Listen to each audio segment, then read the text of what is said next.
Hi అండి, mushroom curry చేస్తున్నాను ఇన్స్టాపాట్లో. ఇది ఫస్ట్ బాగా తుడుచుకోవాలండి. పైన కడగకుండా చక్కగా వెట్ నాప్కిన్తో తుడుచుకోవాలి ఇట్లాగా. తర్వాత చిన్న పీసెస్ కట్ చేసుకోవాలి.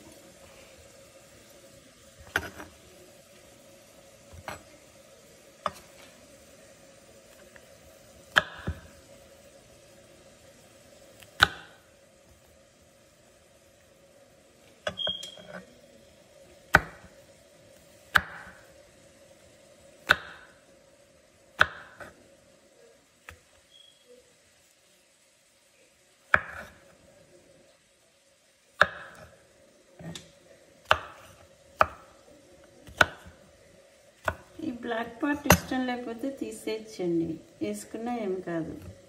కాకపోతే ఈ కింద ఉంటుంది కదా, ఈ లోవర్ పార్ట్ మటుకు ఇక్కడ వరకు తీసేసుకోవాలి.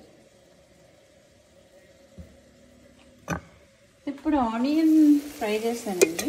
చేసిన తర్వాత ginger garlic paste, chillies fry చేశాను. ఇది ఇన్స్టాపాట్ సాటే మోడ్లో పెట్టుకుంటాము. 30 minutes ఆన్ అవుతుంది. ఇది నేను ఆల్రెడీ ఫ్రై చేసి కొంచెం ఆఫ్ చేసేసాను. 30 minutes రాకుండా 20 minutesలోనే ఆఫ్ చేసాను. ఇప్పుడు నేను కట్ చేసుకున్న ఇవన్నీ వేసుకుంటాను. మష్రూమ్స్ వేసుకుని కొద్దిగా టమాటా ముక్కలు కూడా వేసుకోవచ్చు. వేసుకొని ఒక చిన్న ½ cup rice cooker cup water పోసుకొని ఉప్పు కారము అన్నీ వేసుకొని గరం మసాలా ఇది మూత పెట్టేసుకొని ప్రెషర్ కుక్కర్లో పెడతాను అన్నమాట. టమాటా కొత్తిమీర కొంచెం మెంతి కూడా వేసానండి. సాల్ట్ ఆల్రెడీ వేసాను.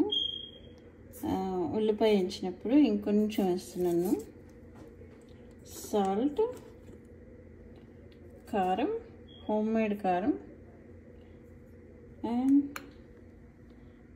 హోమ్మేడ్ గరం మసాలా. ఇది వేస్తే చాలా మంచి ఫ్లేవర్ టేస్ట్ వస్తుందండి. బాగా మిక్స్ చేసేసుకొని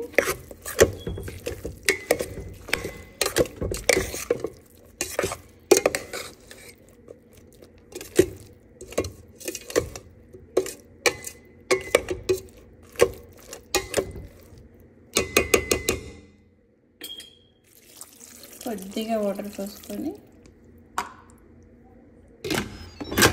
మూత పెట్టేసుకొని ఇప్పుడు ప్రెషర్ కుక్ నేను 16 minutes సరిపోతుంది, కానీ 20 minutes చక్కగా మెత్తగా ఉడుకుతుందండి. మష్రూమ్ ముక్కలు చక్కగా కొద్దిగా మెత్తగా ఉడుకుతాయి. సో 20 minutes పెట్టుకున్నా. లాస్ట్లో ఓపెన్ చేసుకొని మళ్ళీ అయిపోయినాక జీడిపప్పు పౌడర్ కొంచెం వేస్తాను, అంతే అయిపోతుంది. ఇది 20 minutes అయినాక ఆఫ్ అయిపోయిందండి. కొంతసేపు ఉన్నాక ఓపెన్ చేశాను. 10 నిమిషాలు ఆగి ఓపెన్ చేశాను. చక్కగా ఉడికింది ముక్క కూడా. ఇప్పుడు దీనిలోకి మళ్ళీ సాటే మోడ్ ఆన్ చేశాను. కొంతసేపు ఈ జీడిపప్పు పౌడర్ అది ఉడికిద్దాము.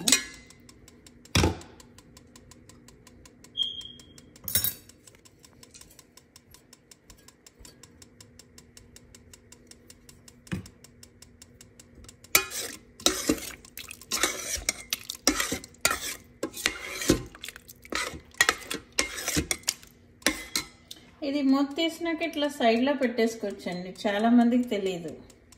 ఇలా తీసి ఇలా పెట్టేసుకోవచ్చు ఇన్స్టాపాట్కి. అంతే అండి. ఇది 2 నిమిషాలు ఉడికిందంటే కర్రీ రెడీ, మష్రూమ్ కర్రీ.